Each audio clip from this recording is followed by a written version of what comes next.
बिस्मिल्लाहिर्रहमानिर्रहीम, अस्सलाम वालेकुम। मैं फैज़ान रिजवी और आप मेरे यूट्यूब चैनल और फेसबुक पे देख रहे हैं। आज 18 नवंबर 2022 है, दिन है जी जुमातुल मुबारक का 267वां रोज़ है। आज रूस और यूक्रेन के दरमियान जारी जंग का 267। गुज़िश्ता दो वीडियोज़ में हमारी बात हुई पोलैंड में गिरने वाले मिसाइल से मुतल्लिक, और आप में से बहुत सारे व्यूवर्स जो हैं वो कह रहे थे गुज़िश्ता वीडियोज़ के कॉमेंट्स बॉक्स में, मैंने बहुत सारे कॉमेंट्स रीड किए कि छोड़ें जी रिजवी साहब, पोलैंड में मिसाइल गिर गया, यूक्रेन ने मारा या रशिया ने मारा, कौन सा तीसरी जंग अजीम लग जानी है, कौन सा नेटो रशिया पर हमला कर देगा। मैं एग्री करता हूं, 100% एग्री करता हूं आपकी बातों से, लेकिन आपको मैं एक बात बता दूं कि ये मिसाइल हमला इस जंग में एक टर्निंग पॉइंट साबित होता हुआ दिखाई दे रहा है। कुछ इशारे मिल रहे हैं। यूक्रेन की टीम पोलैंड पहुंच चुकी है अपने एविडेंस लेकर। इन्वेस्टिगेटिव टीम पोलैंड के अंदर उस साइट के ऊपर मौजूद है। अगर यूक्रेन ये साबित भी कर देता है कि रशिया का मिसाइल था, तब भी नेटो रशिया पर हमला तो नहीं करेगा। बेटा, उन्होंने सिर्फ आपका कंधा इस्तेमाल करना है। वो कॉमेडियन नहीं है, वो पॉलिटिशियंस हैं। लेकिन टर्निंग पॉइंट की बात मैं क्यों कर रहा हूं, वीडियो के दरमियान में इस पर थोड़ी सी बात करेंगे कि मिसाइल हमला किस तरह से जंग में एक टर्निंग पॉइंट साबित हो सकता है। मैदानी जंग की बात करने से पहले दो तीन इंपॉर्टेंट खबरें आपके साथ शेयर कर लूँ। एक तो जो ग्रेन की डील है वो एक्सटेंड हो चुकी है 120 दिन मजीद। मुबारकबादें, स्टेटमेंट्स जो हैं वो सामने आ रही हैं। तुर्की, यूनाइटेड नेशंस, यूक्रेन और क्रेमलिन के तर्जमान दिमित्री पेस्कोव ने कहा कि हमारे कंसर्न्स दूर कर दिए तहरीरी तौर पर यूनाइटेड नेशंस ने, तुर्की ने, और तब तक रशिया इस ग्रेन की डील के अंदर मौजूद रहेगा जब तक हमारे कंसर्न्स पर अमल दरामद किया जाता रहेगा, वरना रशिया फिर से इस ग्रेन की डील से बाहर आ जाएगा। इंटरनेशनल एटॉमिक एनर्जी एजेंसी ने एक बार फिर से रशिया को वार्न किया कि ज़ैपोरिज़िया पावर प्लांट से दूर रहें। ज़ैपोरिज़िया पावर प्लांट को अगर नुकसान हुआ तो ये जो न्यूक्लियर डिजास्टर होगा यूरोप के इस सबसे बड़े पावर प्लांट के अंदर, तो जंग एक तरफ रह जाएगी और ये जो न्यूक्लियर डिजास्टर है इसके अंदर सब मसरूफ हो जाएंगे। और ये warning international atomic energy agency की जानिब से क्यों सामने आई? क्योंकि रशिया ने एक बार फिर से स्ट्राइक्स की हैं यूक्रेन के मुख्तलिफ शहरों, यूक्रेन के दारुल हुकूमत के ऊपर, निप्रो शहर के ऊपर, ज़ैपोरिज़िया के ऊपर और ओडेसा के ऊपर स्ट्राइक्स की गई हैं रशिया की जानिब से। जो एनर्जी इंफ्रास्ट्रक्चर है उसको नुकसान पहुंचाया है रशिया ने, और इस दौरान कुछ हलाकतें, कुछ जख्मी भी रिपोर्ट किए हैं। यूक्रेन के डिफेंस मिनिस्टर खैर बहुत सारे फिगर्स बता रही है कि इतने सिविलियंस मारे गए, 11 से ज़ायद जख्मी भी हुए रशिया की स्ट्राइक्स की वजह से। बहरहाल रशिया का टारगेट था एनर्जी इंफ्रास्ट्रक्चर, बिजली, गैस के बहुत ज़्यादा मसाइल यूक्रेन के अंदर अब इस वक्त हैं रशिया की स्ट्राइक्स की वजह से। जो G20 समिट के दौरान जो 90 से ज़्यादा मिसाइल दागे गए, फिर इस मिसाइल के मामले में जो पोलैंड के अंदर गिरा, इसमें पूरा इंटरनेशनल मीडिया खो गया। उधर रशिया ने दोबारा से स्ट्राइक्स कंडक्ट की हैं यूक्रेन के मुख्तलिफ शहरों के ऊपर। तो इस तनाज़र में इंटरनेशनल एटॉमिक एनर्जी एजेंसी ने स्टेटमेंट जारी की थी कि ज़ैपोरिज़िया पावर प्लांट और ज़ैपोरिज़िया जो शहर है उससे इस जंग को दूर रखें, वरना फिर यूरोप जो है पूरा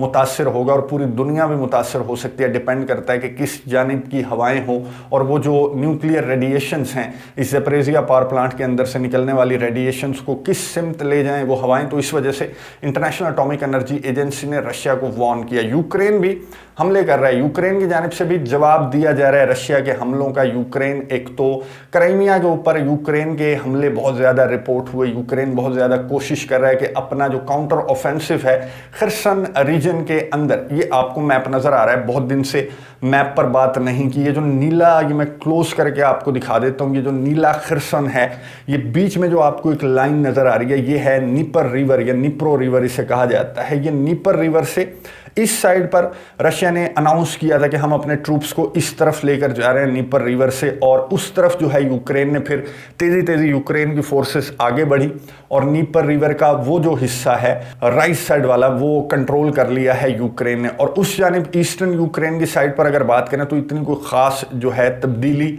मैप में आपको दिखाई नहीं दे रही होगी। उसी तरह का मैप है ईस्टर्न यूक्रेन की साइड पर भी लड़ाई चल रही है। खरसन रीजन, सदर्न यूक्रेन की साइड पर लड़ाई बहुत ज़्यादा चल रही है और यूक्रेन ये कोशिश कर रहा है कि वो अपने काउंटर ऑफेंसिव को लेकर आगे की जानिब बढ़े। लेकिन इस दौरान जो अमेरिका के टॉप जनरल हैं मार्क मिली, ان کی ایک سٹیٹمنٹ سامنے آئی. سٹیٹمنٹ کیا سامنے آئی میں آپ کو بتا دوں کہ گزشتہ روز جنرل مارک ملی نے اور لائیڈ آسٹن جو امریکہ کے سیکرٹری آف ڈیفنس ہیں انہوں نے پریس بریفنگ لمبی چوڑی گھنٹوں طویل یہ پریس بریفنگ تھی اور اس میں ڈیٹیل سے انہوں نے جنگ پر بات کی, رشیا کے حملوں پر بات کی اور رشیا اور یوکرین کے درمیان, رشیا اور امریکہ کے درمیان ہونے والی نیگوسیشنز کی بات کی. اور اس دوران سب سے امپورٹنٹ بات کی جنرل مارک ملی نے اور انہوں نے کیا گفتگو کی اس جنگ کے حوالے سے اور یوکرین اور رشیا کی پوزیشن اور اس جنگ کے فیوچر کے حوالے سے کیا بات کی. جنرل مارک ملی نے یہ گفتگو سنی ہے, اس کے بعد بات کرتے ہیں. With the onset of winter, families will be without power and more importantly without heat. Basic human survival and subsistence is going to be severely impacted and human suffering for the Ukrainian population is going to increase. They do currently occupy about 20% of that of Ukraine. So they occupy a piece of ground that's about 900 kilometers long and I don't know, probably about 75 or 80 kilometers deep. So it's not a small piece of ground. So that the military task of militarily kicking the Russians physically out of Ukraine is a very difficult task. And it's not going to happen in the next couple of weeks unless the Russian army completely collapses, which is unlikely. General mark ملی کی آپ نے گفتگو سنی اور وہ کہہ رہے تھے کہ بجلی بھی نہیں رہنی, گیس بھی نہیں رہنی, بہت زیادہ مسائل یوکرین کو, یوکرین کے عوام کو اس کا سامنا ہونے والا. میں آپ کو بتا دوں کہ گزشتہ روز پہلی برف باری یوکرین کے اندر ہو چکی ہے, یعنی کہ سخت سردیاں سٹارٹ ہو چکے ہیں. تو جنرل مارک ملی جو ہے تھوڑا سا ڈرا رہے تھے یوکرین کو, یوکرین کے صدر ولادیمیر زیلنسکی کو, یوکرینیوں کو, اور یہ کہہ رہے تھے کہ جتنا مرضی تم اپنے کاؤنٹر آفینسو کو تیزی کے ساتھ لے کر جاتے رہو, لیکن رشیا جتنا بڑا جائنٹ ہے, جتنی بڑی پاور ہے, تو جنرل مارک ملی نے اپنے ایکسپیرینس سے بتایا کہ یو کینٹ ڈیفیٹ رشیا, آپ رشیا کو شکست نہیں دے سکتے. رشیا ایک بہت بڑا جائنٹ ہے, رشیا کے سامنے اگر آپ اپنا کاؤنٹر آفینسو بہت تیزی کے ساتھ بھی آگے لے کر جائیں, لیکن جو علاقے رشیا, جتنے پرسنٹ علاقے رشیا کنٹرول کر چکا ہے اور انکلوڈنگ کرائمیا, آپ وہ واپس نہیں لے سکتے رشیا سے. جنرل مارک ملی جو ہیں وہ یوکرین کو, یوکرین کے صدر ولادیمیر زیلنسکی کا مورال اتنا ڈاؤن کیوں کر رہے تھے, ان کا جذبہ اتنا ٹھنڈا کیوں کرنے کی کوشش کر رہے تھے اس طرح کے مسائل اور اس طرح کا فیوچر بتا کر, کیونکہ امریکہ اب یوکرین کو پش کر رہا ہے ٹورڈز ٹیبل, ٹورڈز نیگوسیشنز. بہت امپورٹنٹ ملاقات ہوئی تھی, میں نے ایک ویڈیو میں, سیپریٹ ویڈیو میں اس کا ذکر کیا تھا. ترکی کے دارالحکومت انقرہ کے اندر یہ ملاقات ہوئی تھی سی آئی اے کے چیف اور رشین کاؤنٹر پارٹ کے درمیان, اور اس کی نیگوسیشنز, اس ملاقات میں کیا امپورٹنٹ بات چیت ہوئی اس کی خبریں جو ہیں اب سامنے آنے لگی ہیں. مکمل طور پر نہیں, لیکن تھوڑی بہت خبریں سامنے آئی ہیں جس سے یہ پتہ لگا ہے کہ ان دونوں جو انٹیلیجنس چیفز ہیں امریکہ اور رشیا کے, انہوں نے بات کی تھی کہ بس اس جنگ کو ختم کرتے ہیں. اور رشیا نے امریکہ سے کہا, امریکہ جس نے انیشیٹ کی تھی یہ ملاقات, اس ملاقات کے لیے رشیا کو ٹیبل پر لے کر آیا تھا امریکہ, تو رشیا نے امریکہ سے کہا کہ آپ اداکار کو سمجھائیں کہ نیگوسیشنز کی ٹیبل پر بیٹھ جائے, ورنہ بہت زیادہ مسائل کا سامنا ہوگا, ہمارا آپریشن تو اسی طرح سے چلتا رہے گا, کوئی چالاکی نہیں چلے گی. تو یہ وہ کوشش تھی جو جنرل مارک ملی کر رہے تھے, اور یہ بتا رہے تھے کہ آگے سردیاں سٹارٹ ہو چکی ہیں بیٹا, بہت زیادہ مسائل بھی ہیں, اور رشیا جتنا بڑا جائنٹ ہے تو آپ اپنی ٹیریٹریز تو رشیا سے واپس نہیں لے سکتے. تو یعنی کہ بہتر یہ ہے کہ آپ بات چیت کی, نیگوسیشنز کی ٹیبل پر آ کر بیٹھ جائیں. اور اس بات کو ایڈمٹ کیا یوکرین کے صدر ولادیمیر زیلنسکی نے ایک سٹیٹمنٹ کے دوران.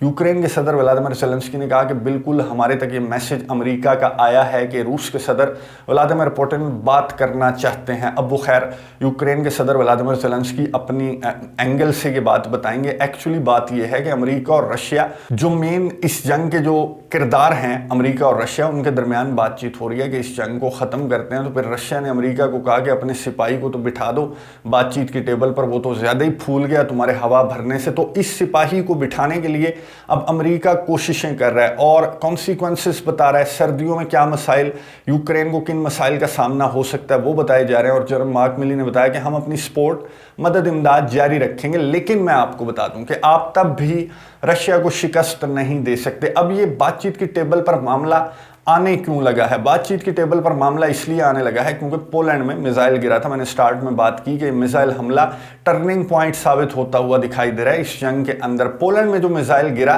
तो उसके बाद बहुत सारे सवालात खड़े हुए। एक सवाल तो ये खड़ा हुआ कि मिसाइल मारा किसने, वो तो छोड़ दें, खैर किसने मारा।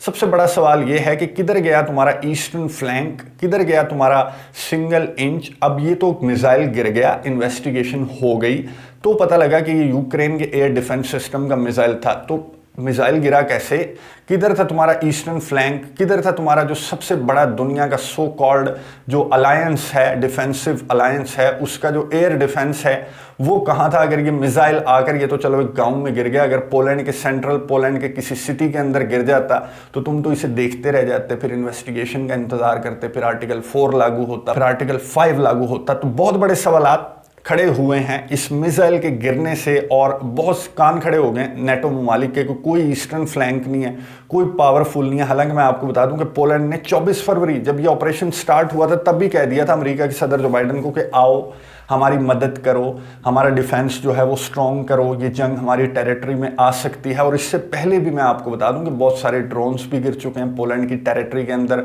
मल्दोवा के अंदर भी कुछ ड्रोन्स गिर चुके हैं। लेकिन ये जो ईस्टर्न फ्लैंक स्ट्रॉन्ग किस्म का है ना नेटो का, बिल्कुल भी स्ट्रॉन्ग नहीं है। इसको लेकर नेटो ममालिक के अंदर बहुत सारे सवालात पैदा हुए हैं। फिनलैंड ने बाड़ लगाना स्टार्ट कर दी है अपनी सरहद पर। 140 मिलियन डॉलर से ज़्यादा की लागत से ये बाड़ जो है 10 to 20% जो रशिया और फिनलैंड का बॉर्डर है उस पर ये बाड़ लगाने का आगाज फिनलैंड ने कर दिया है। इसी तरह बेलारूस के साथ जो सरहद यूक्रेन की है वहां पर यूक्रेन भी अब एक दीवार बनाने लगा है। अब ये जो रशिया के बॉर्डरिंग नेटो कंट्रीज हैं जैसे बाल्टिक स्टेट्स हैं वो भी इसी तरह दीवारें खड़ी करेंगे क्योंकि आपका डिफेंस सिस्टम तो कोई नहीं है। वो जो ईस्टर्न फ्लैंक और उंगलियां जो बाइडन दिखाते हैं वो खाली उंगलियां हैं, वो गायब हो चुकी हैं। तो ये जो तजर्बा था, ये जो हुआ, ये जो एक्सीडेंट था, ये जो इंसिडेंट था पोलैंड के अंदर मिसाइल गिरने का, इसने बहुत कुछ चेंज कर दिया है नेटो की तरफ भी और यूक्रेन की तरफ भी। अब यूक्रेन को धक्का लगाने की कोशिश की जा रही है कि भाई ये ना हो कि मिसाइल आकर गिर जाए और हमारा वो जो स्ट्रॉन्ग अलायंस है उसका पोल खुल जाए। तो इससे पहले आप नेगोशिएशंस की टेबल पर बैठ जाएं। अब यूक्रेन की टीम यहाँ पर मौजूद है पोलैंड के अंदर और एविडेंस दिखाएगी। और क्रेमलिन के तर्जमान ने भी एक बार फिर से ऑफर की यूक्रेन को कि बातचीत की टेबल पर बैठ जाओ, अदाकारी बंद करो, अपने अवाम का ख्याल करो। बिजली भी नहीं है, गैस भी नहीं है, पानी भी नहीं है और महाजरीन जो है वो लेने से इनकार कर रहे हैं। फ्रांस और जर्मनी जैसे ममालिक कह रहे हैं कि बस करो, अब इतनी कैपेसिटी हमारे अंदर नहीं है। फिर यूरोपियन यूनियन से इमदाद भी मांग रहे हैं, फिर अपने मसाइल भी यूरोप के अंदर बहुत ज़्यादा बढ़ गए ड्यू टू दिस वॉर। तो अब क्रेमलिन के तर्जमान ने एक बार फिर से ऑफर की है यूक्रेन के सदर व्लादिमीर ज़ेलेंस्की को कि आओ बातचीत की टेबल पर बैठ जाओ। अब जो जनरल मार्क मिली बात कर रहे थे, यूक्रेन के सदर को मैसेज दे रहे थे कि टेरिटरीज को छोड़ो और जंग को ख़त्म कर दो इससे पहले कि मजीद टेरिटरीज तुम्हारी हाथ से चली जाएं। तो इस बात को यूक्रेन के सदर व्लादिमीर ज़ेलेंस्की मानते हैं। तुर्की के सदर रजब तैयब एर्दोगान को दरमियाना रास्ता निकालने में कामयाब होंगे, इस पर नज़र रखेंगे। और जो भी यूक्रेन की टीम एविडेंस दिखाती है या फिर एडमिट करती है कि हाँ जी पोलिश इन्वेस्टिगेटिव टीम की इन्वेस्टिगेशंस दुरुस्त थी, तो उसके हवाले से नेक्स्ट वीडियो में आपको अपडेट्स दूंगा। अगली वीडियो तक के लिए इजाज़त दीजिए। अल्लाह हाफ़िज़।